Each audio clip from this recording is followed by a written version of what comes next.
Le film du jour ne révolutionne peut-être pas le film de zombies, mais bordel de merde, ça fait du bien par où ça passe.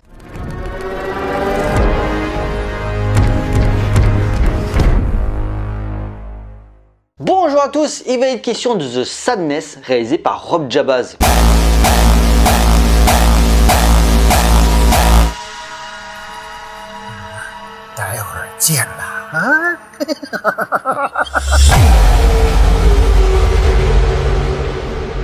L'histoire à Taïwan, une pandémie domine le pays, transformant les citoyens en mutants, les poussant à commettre les actes les plus cruels et les plus horribles jamais imaginés. C'est dans cette situation apocalyptique que Jim et Kat vont essayer de survivre et lutter contre ces êtres infectés. Encore un film de zombies infectés, me dira-t-on? Oui, mais venant de Taïwan et une œuvre aussi brutale et hardcore, c'est pas tous les jours qu'on voit ça. Car passé par différents festivals, que ce soit l'Étrange Festival, J'ai Armé ou encore le FEPS, The Sadness, qui est le premier film du réalisateur Rob Jabaz, un Canadien expatrié à Taïwan, débarque contre toute attente dans les salles et ça m'étonne beaucoup parce que déjà c'est taïwanais.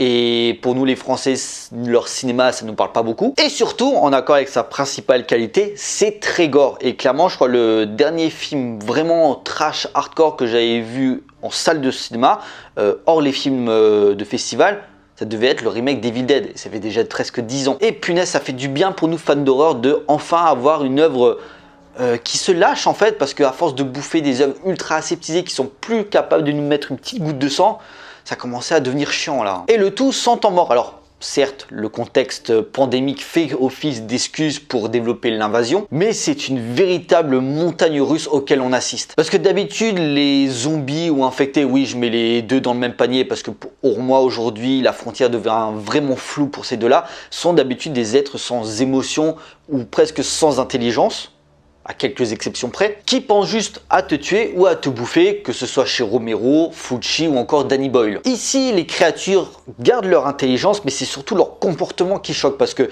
ils peuvent te tuer, ils peuvent te bouffer, ils peuvent te torturer, ou même pire, ils peuvent te violer. Un déferlement des pires instincts humains enchaînant meurtres sadiques, sexuels, me rappelant beaucoup les films hongkongais de catégorie 3 popularisés durant les années 80-90. La cruauté est une horreur très forte visuellement, amplifiant la terreur. Car dès l'ouverture, à base de complotisme autour d'un virus soi-disant enrayé, le scénario nous émerge au moment où les premiers infectés débarquent à l'écran et à partir de ce moment-là, ça s'arrête plus niveau violence. Brûlure à l'huile de friture, membres arrachés, découpés ou écrasés, meurtre de bébés, orgie dans l'hémoglobine qui coule à flot, accentué par un humour très noir et des dialogues vraiment malaisants. Car le fait qu'ils soient conscients de leurs actes font qu'ils sont conscients de leurs intentions malfaisantes. Car dès le premier sang versé, The Sadness propose des images purement cinématographiques qui entraînent dans la crasse la plus malaisante. T'as notre héros qui rentre chez lui après s'être fait poursuivre par les créatures, et t'as la télé qui diffuse un dessin animé un peu bizarre en mode Happy Few Friends, qui va intrinsèquement annoncer les horribles péripéties à venir. Des scènes barbares au service de la vision la plus basse de l'humanité. Notre héros traverse la ville, la forêt, jusqu'à se finir dans cet hôpital pour essayer de retrouver son amour qu'il pensait perdu. The Sadness n'a pas graphiquement la palme du film le plus gore de tous les temps,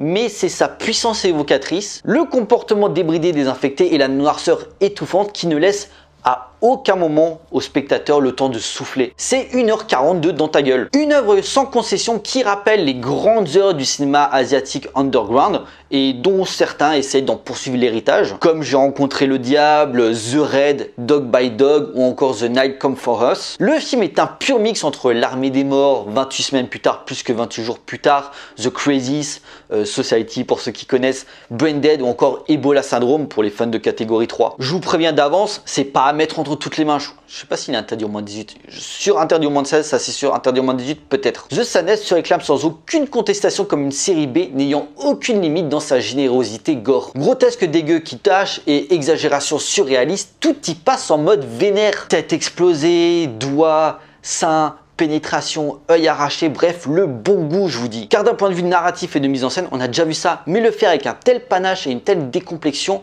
qu'on pardonne les défauts. Des défauts plus à inculquer au genre qu'au film lui-même. Un fourre-tout vulgaire et sanguinolent jusqu'au boutiste où par la fatigue des mots, virus, pandémie, vaccin, le quotidien a voulu reprendre le cours de sa vie sans écouter les règles sanitaires. Et forcément, ce qui devait arriver arriva. On assiste à un tsunami de violence dans tous les recoins et les transports en commun de la ville. La scène du train est le meilleur exemple de la débilité humaine où On préfère filmer un mec se faire poignarder plutôt que de l'aider. La rage du virus se propage et on constate juste les dégâts. Après, la thématique du virus n'est qu'un prétexte pour surligner la violence graphique extrême et grand guignolesque. Un sadisme émotionnel s'amusant de l'ère post-MeToo via une critique de la vision ultra sexualisée du corps, en particulier celui de la femme dans certains pays asiatiques, où la frustration est omniprésente, d'où la volonté de lâcher les monstres avec un mauvais goût potache. C'est peut-être con et vain, mais à une époque où on nous survend des films d'horreur qui finalement n'ont rien à vendre, des films d'horreur dits intelligents qu'on nomme Elevated Horror alors que des auteurs dans le genre il y en a eu beaucoup,